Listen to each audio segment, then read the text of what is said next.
I'm Ron DeLegge, and it's great to have you joining us. If you've got any questions about our ETFK retirement plan, 401k plans, ETFs, and inside your retirement account and how that works, hit us up in the description section below. We're going to be doing more episodes with Q&A from you, our audience. And again, just hit us up in the comment section below with your questions. We will want to address those. Joining me is Greg Moerchen with QBOX. And Greg, it's great to see you. Hey, thanks, Ron. Appreciate you having me on again. Yeah, so, I wanted to explain, we've already done a couple of episodes about ETFK Retire and how the plan works and why it's such a huge advancement for retirement savers and folks that are already using ETFs outside of retirement accounts. Now they can use ETFs inside their own 401k plan. But just explain to our audience your role at QBOX and some of the things that you're doing behind the scenes with ETFK Retire.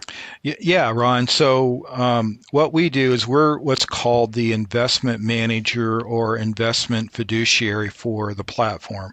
So putting that in layman's terms, when a 401k plan is set up, typically the business owner is responsible for the investment lineup and for the administrative duties of the plan. Now they can hire someone to perform those duties for them, and that's what we're hired to do. So on behalf of typically the business owner, we're the ones who we pare down the investment lineup to something that makes sense for the group. So think of it as we're a shopper. We're going to go to Costco and to Super Target, and we're going to bring the best pineapple and the best pear and so on up to the front of the store so that people don't have to walk miles and miles through those locations to find what they're shopping for. So we're kind of like a quality control manager as it relates to the investments, and then we monitor the investments on a go-forward basis, and we're also responsible for replacing investments if they go sideways. Exactly. Yeah, very good. Thank you for that explanation. Now, one of the things that comes up quite often, obviously, folks are looking to migrate their existing 401k, which they may not be happy with. Maybe it's, for example, substandard in terms of the back-end operations as far as administration or record keeping, or perhaps the investment menu is not up to par or up to speed. Maybe they're using legacy mutual funds and they want to use ETFs. Now, you come across a lot of things on your desk. You see a lot of sometimes crazy things, wild things. Tell us a little bit about a recent situation that came up with an advisor and a 401k plan that you were looking at helping them with. Yeah. So, I've been in the industry for a long time, so a lot of times quite a bit, will help advisors analyze a client's or prospect's 401k plan. And we don't just look at expenses, but we want to look at the service providers. Do they have fiduciary protection in place, and basic blocking and tackling in the 401k industry. But the recent one was pretty crazy. It was a smaller plan. Like how many employees? Under 10, okay. And they had real high turnover, with they had part-time employees with high turnover, but essentially it was like 5 to 10 employees that were participating in the plan. What was alarming was the first thing that stuck out was how much in assets roughly? Oh, it was $500,000 or $600,000, something like that. But the first thing that stuck out was that they were using mutual funds that had an average cost of over 1%. Now, I hadn't seen that in years. Wow. Yeah, I mean, I was just shocked. Usually when you see something like that, they're using the mutual funds to mask or absorb, plan fees like for record keeping, administration, things like that. Well, that wasn't the case. The record keeper actually had another fee that they were charging as a percent of assets on top of that 1% mutual fund cost. So typically on a plan about that size, you're going to see, maybe 1.5%, all in cost, as a percent of assets. This one was north of 3%. Oh my goodness. I mean, it was close to $15,000. Yikes. So to put it in perspective, you could find a there are 401k providers that could provide better service, better funds for at least half of that cost. There's multiple vendors that are in that space that could do that. So the other thing that was really alarming was that their CPA firm, which I hadn't seen this one in a long time either, they were helping them with the calculations, for what they could put in and that type of thing. But I also found out that they had a division that was also the third-party administrator, and they had a division that was functioning as a financial advisor. So here you've got a CPA firm that's charging the entities, for tax returns and basic bookkeeping, third-party administration, and financial advisory services. Triple dipping. Triple.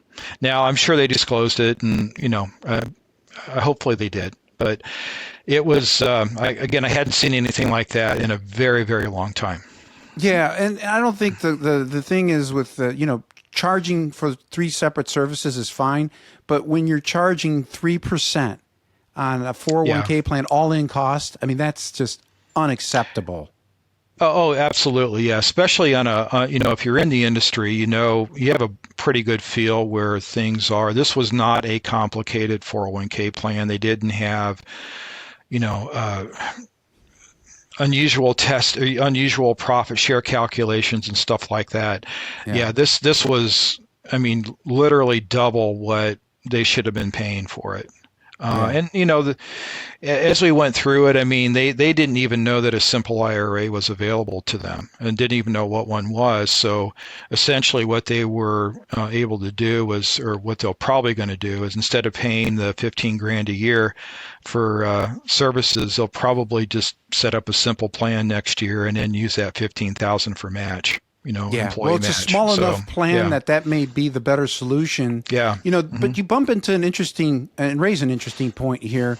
That folks with an established 401k plan with assets, if there's an advisor involved, even if there's not an advisor involved, they may be paying hidden fees and hidden costs. They're not even seen or even are aware of. Oh, absolutely. It's all disclosed, but the disclosures are very difficult to read at times. A lot of times, and again, it's just what the industry is. That they'll take a mutual fund like, say, the S&P 500 that may have a base cost of 5 basis points or 0.05%, and the record keeper may add, and that's just how they price it out. They may add 1 or 2%, to that base cost. For their record keeping fees. A lot of times what I've seen is that typically plans under 500,000, those are the ones that you're going to run into plan minimums. That's just, there's a minimum cost for record keepers and third party administrators that, they have to make money. But usually when plans are 500,000 up to $1 million, that's when you see the fees start to normalize. And again, that 1 to 1.5% is a pretty good rule of thumb. And there are exceptions, of course, higher and lower, but that's just a good rule of thumb for plans, north of $1 million in plan assets. Yeah. So for our audience watching, if you've got an established 401k plan and you want to know what you're really paying, right? You want to uncover maybe some hidden fees, or maybe you're suspicious that you might be paying too much, and maybe those investment choices aren't exactly the best. Mm-hmm. You want to migrate to ETFs? Well, go to ETFK.com, get in touch with us, get in touch with Greg. He will find those hidden fees. This is your wheelhouse. You love uncovering I've done dead it bodies inside these 401k plans. Yeah. Well, they're not dead bodies, but you know what I'm saying. The ugly stuff that no one wants to talk about inside 401k plans, uncovering that so we can get to the bottom of it, and then if it's a problem, get rid of it. Yeah, at the end of the day, you want to have something that's affordable, that it serves its purpose, and that's to help the owner and also the employees efficiently save for retirement. And again, there's always exception to the rules, but what I'm saying today is just kind of general guidelines, rules of thumb that are, pretty standard across the industry. But again, it's, the industry has been a lot better than what it was 15 years ago, just because of the competition and also the disclosures that now are mandatory. But, still one needs to just understand what you're paying for, just like anything else. If you're building the house, you want to know what you're paying for. Same thing with the 401k plan. Yep. 100% transparency is what you deserve. So again, go to etfk.com and get in touch with us. Greg, great seeing you. Thanks for dropping by. Thanks, Ron. Bye. I'm Ron DeLegge. Thanks for watching. We'll catch you on the next episode.